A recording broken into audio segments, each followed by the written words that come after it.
आज माँ के साथ बचपन की एक बहुत ही प्यारी याद उभर आई और वो है माँ का पल्लू। दोस्तों, मेरा आज का विषय है माँ का पल्लू।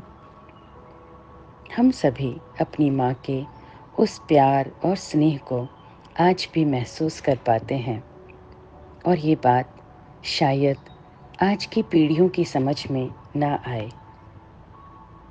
पल्लू कुछ और नहीं बल्कि एक जादुई एहसास है और मुझे नहीं लगता कि पल्लू का कोई दूसरा विकल्प आज तक बन भी सका है। वैसे तो पल्लू माँ को गरिमामयी छवि प्रदान करने के लिए था, मगर इसके साथ ही यह गरम बर्तन को चूल्हे से हटाते समय भी काम आ जाता था। पल्लू की बात ही कुछ अलग थी।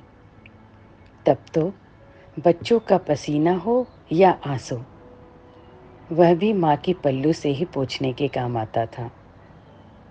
यहाँ तक कि कान और मुंह की सफाई के लिए भी माँ का पल्लू ही था। खाना खाने के बाद पल्लू से मुंह साफ करने का तो अपना ही मज़ा था।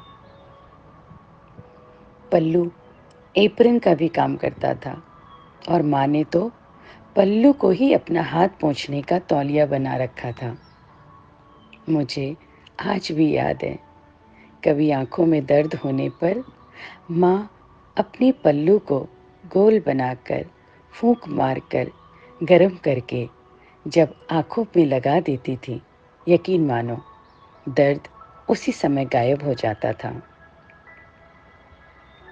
माँ की गोद में जब हम सोते तो उसकी गोद हमारा गद्दा और उसका पल्लू एक चादर का काम करता था। जब भी कोई मेहमान घर आते तो हम माँ के पल्लू से ही तो झांका करते थे। हम बच्चों को किसी बात पर शर्म आती तो वो माँ का पल्लू ही होता था, जिससे हम अपना मुंह ढककर छुपा लेते थे। जब हम बच्चों को बाहर जाना होता तब माँ का पल्लू एक मार्गदर्शक का काम करता था। जब तक हम बच्चों ने हाथ में पल्लू थाम रखा होता था तो लगता था सारी कायनात हमारी मुट्ठी में ही है। जब मौसम ठंडा होता तो माँ पल्लू में ही लपेटकर ठंड से बचाने की कोशिश करती और जब बारिश होती तो माँ अपने पल्लू से हमें ढक लेती और भीगने से बचाती। कभी कोई चीज़ खो जाए तो एकदम से पल्लू में गांठ लगाकर माँ का निश्चिंत हो जाना कि वो चीज़ जल्द ही मिल जाएगी। पल्लू में गांठ लगाकर माँ एक चलता फिरता बैंक या तिजोरी रखती थी और अगर ज़रूरत पड़ती तो उस बैंक से कुछ पैसे हमें भी मिल जाते थे।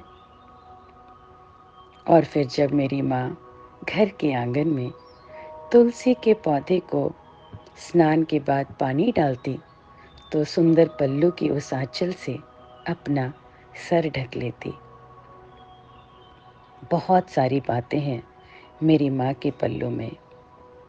आज फिर से माँ के पल्लू में कुछ पल छुप जाने को दिल करता है। आज फिर से माँ के पल्लू में कुछ पल छुप जाने को दिल करता है।